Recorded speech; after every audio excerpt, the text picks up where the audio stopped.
Zürarə deyir ki, ağa qurbanın olum. İmam Sadiq ərz edir. Əgər o dövrü görsəm, hansı dövrü? Qeybət dövrü, bu dövrü. Əgər görsəm nə edim ki, azmayım yolumu? Azğınlığa düşməyim. Həzrət buyurur, ey Zürarə, qeybət dövrünə düşsün, yəni o dövrdə yolu azmamaq üçün bu duanı oxu. Çox gözəl duadır. İllər öncə mən sizlərə bunu danışmışam və eşitmişsiniz bu duanı. Bu duanı oxu. Allahümmə ərrifni nəfsək. Ey mənim Allahım, özünü mənə tanıtdır.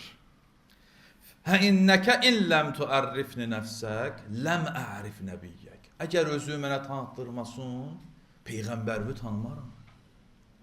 Allahümmə ərrifni rəsulək. Allah Peyğəmbərini mənə tanıtdır. Fə innəkə illəm tuərrifni rəsulək.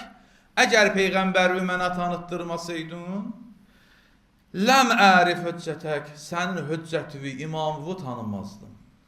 Allahümmə ərrifni hüccətək.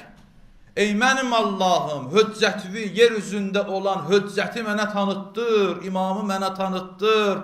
Fə innəkə illəm tuərrifni hüccətək. Əgər sən mənə hüccətini, imamını tanıtdırmasın, zələltü ən dini.